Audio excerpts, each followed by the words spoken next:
Magandang araw sa ating lahat. Pag-usapan na lang muna natin yung mga umaasa sa moratorium or no loan deduction. Kahit saan POSCO, doon sumisingit. Magkaroon naman tayo ng disiplina. Ibang pinag-uusapan natin, puro pang sarili lang ang iniisip natin. I'm sorry for my word, kasi ang pinag-uusapan natin ang bansa natin. Tapos isingit yung pang sarili nyo lang. Hindi, humanap kayo ng ibang sitwasyon or tawagan nyo ako, hindi yung sisingit kayo para bang nawalan tayo ng disiplina. Okay, ganito mga kaibigan. Sa loan moratorium, ginawa lang yon nung pandemic. Pandemic ng 2 buwan o 3 buwan yata yon, 2 buwan. Dahil talagang oras ng kagutuman, hindi pwedeng lumabas ang mga kababayan natin, kaya mabilis na na-consider. Pero ngayon sa atin ngayong panahon, wala pa naman tayong nakitang dahilan para ang gobyerno natin ay kikilos sa lahat ng sambayan ng Pilipino. Tandaan nyo, hindi lang tayo ang pinagsiservisyohan ng gobyerno. Tandaan nyo, wala pa tayo sa 1% na pinagsiservisyohan ng gobyerno. Isipin nyo rin ang pinagsiservisyohan ng Pilipino, 120 million Pilipino.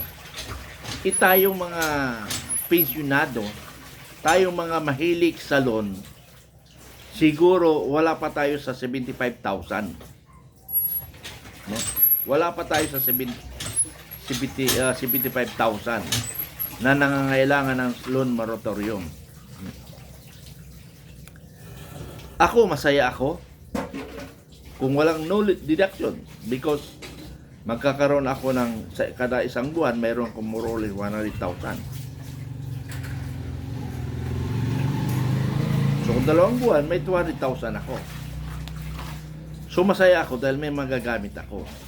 Now, pero yung interest nun mas malala pa doon kaysa dati.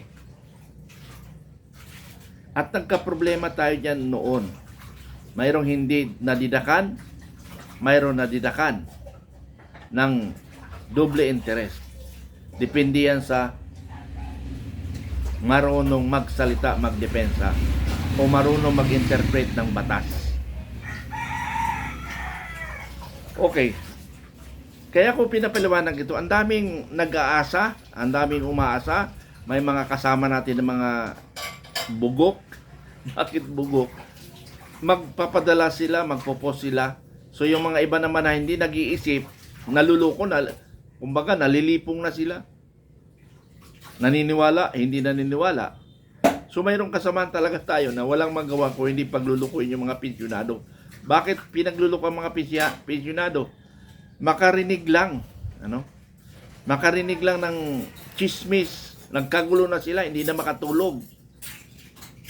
Kaya itong isang pensioner rin, walang magawa, o hindi man pensioner, walang magawa, pinagluloko yung mga nag-asam-asam sa moratorium. Bakit ko pinaliwanag in public? Unang-una, gusto ko ipaliwanag sa lahat ng pensioner na hindi nakakaintindi ng balaod. At iniisturbo ako sa aking mga gawain. Tandaan nyo, yung aking title ngayon, isumbong kay Commander Bukay. Ibig sabihin, hindi lang yan problema. At nasagot ko na yung loan moratorium. Ang sinasabi ko doon, yung mga individual na inaabuso. So, ipaliwanag ko ulit, hindi tayo pandemic, hindi tayo naghihirap. wala akong nakikitang paghihirap na emergency na tinatawag. Kasi nga, ngayon nga, bumaba na nga rin ang oil crisis. Although ang gobyerno natin patulog-tulog, pero hindi pa rin natin dapat iisip yan. Kasi ikaw, halimbawa, ikaw yung may pautang. Hindi ka mababayaran. Anong masasabi mo? Kung hindi ka mababayaran. Kasi hanap buhay yung cooperative eh. Yung mga nagpapautang, hanap buhay yan nila eh. Ang rason pa nga ng iba, paano ko loan deduction? Paano ipapasweldo ko sa mga ko, empleyado ko? May punto sila doon. Na wala sila ipapasweldo. Monthly. Walang pumasok na interest eh. So, pero kung may batas na isinulong ng inyong mga congressman, hindi kayo tumakbo sa akin. Dapat ang tinatakbuhan yung tamang tao, Congress, yung mga congressman nyo, doon kayo lumapit at isulong nila paggawa ng batas.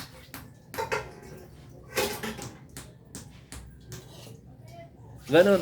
Kaya ina-address ko ito sa lahat ng pensioner.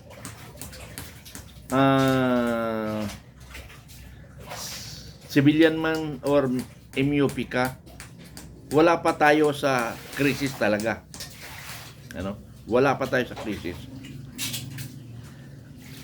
Hindi katulad doon sa nakaraang yung nakaraang administrasyon na pandemic. Kasi nga, hindi ka nakapaghanap buhay. Hindi ka nakakalabas. So meaning, kailangan talaga mayroong alternative solution ng gobyerno. Pero sa ngayon, mayroon naman moratorium yung under ng SSS at saka GSIS.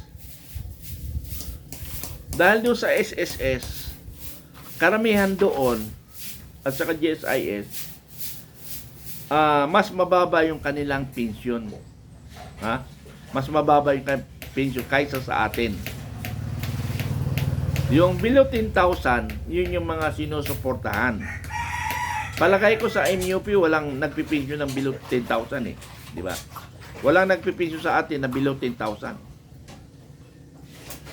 Kung mayroon man siguro, mga 100 lang. So, ang concern kasi ng gobyerno, yung pangkahalatan. Wala nga tayo sa 1% sa population ng pinagsiservisyo ng gobyerno. So, sa bagay na yan, dapat yung iniintindi ang ating gobyerno. Pero kung corruption, ay talaga birahin natin. Kasi, hindi po pwede naman yung hayaan natin na harap-harapan tayong paglulukuhin at nakawan. Ibang usapin yun. So, wag kayong umasa sa loan moratorium, mga MUP. Ang daming lumalabas dyan, nire-report nila, pang-aasar lang yun.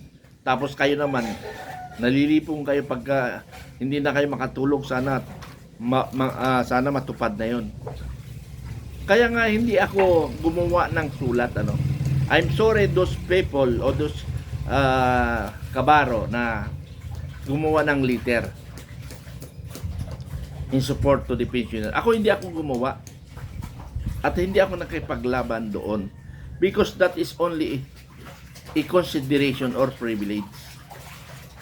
Pero yung sinasabing niloloko kayo, lalo na sa mga pension natin na hindi binibigay, ay hindi na pwede yun. Doon ako nag-react kasi niloloko tayo harap-harapan at ninanakaw yung pera natin. And that is our right. Pera ng ating pensioner yan. Hindi kanino man. Hindi sa gobyerno yan. Yung pera na yan ng pension natin. Hindi sa gobyerno yan.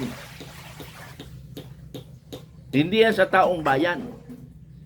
Diniposit natin yung pera na yan while serving the country. Deposit natin yan na pera na inipon ng national government. Kaya karapatan natin, atin yan, pera natin yan. Hindi yan pera ng ninuman. Kaya sinasabi nyo ika-cut off ang pension natin ay doon sa mga takot lang at hindi nakaintindi ng batas. Ganun yun. Wag, pensyon natin yan, pera natin yan, itinago natin sa national government para pag tayo ay nag-retired, ay gagamitin natin. Ganun yun. Hindi yung katulad sa SSS, GSIS, na naghulog tayo ng pera doon. Dito wala tayong hinulog, kung hindi directly, based on the law, na mayroong isa-separate, itatago nila while we are retired.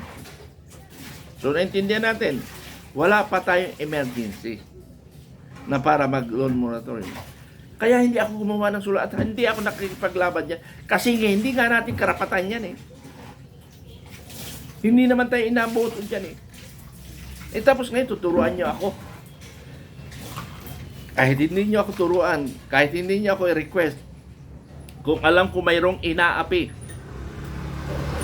mag-request pa lang kayo, ginagawa ko na. Kasi karapatan natin yon. Pero yan, rights, consideration lang yan. Wala tayong karapatan mag-impose para against the government. Daming umaasa dyan, isingit nyo. Para bang nawalan tayo ng disiplina sa sarili. Hindi, ibig sabihin na hindi ko gusto yun. Mas gusto ko rin. Kasi kailangan ng iba eh. Ay di sasakay na lang ako.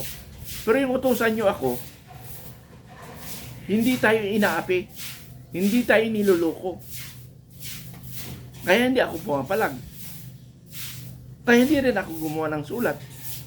Kasi alam ko naman, kahit 1,000,000 sulat ko, hindi yan papakinggan. Kasi nga, i-consider ng batas yan, i-research yan kung kinakailangan ba, emergency pa o hindi. Ako na mismo nag-research eh, hindi pa pwede. Hindi pa pwedeng payagan eh. Wala pang dahilan na mabigat. Kaya hindi ako gumawa ng sulat. Gagawa lang ako ng sulat para kakabibiliban nyo ako. Hindi ako ganon. Hindi ko kailangan ng supporter kung mga negative ang inyong mga pag-iisip. Ako kumikilos ako nang hindi ako humingi ng support sa inyo. Yung katulad yung 4.9 billion na hinabol ko, marami pang mga sa veteran, lahat. Hindi ako naghahanap. Sarili kong diskarte yan. Sarili kong taya ng buhay ko yan. At sarili ng prinsipyo ko yan. Pero kung may support, mas maraming matutulungan ako at nagpapasalamat ako. Pero hindi ibig sabihin na ako ang makikiusap na suportahan nyo ako. Baka isagot nyo sa akin, bakit inutusan ka ba namin na ipaglaban nyo kami? O, di napahiya pa ako. Pero yung mga nagsusuporta, saludo ako doon. At merong disiplina sa sarili niya.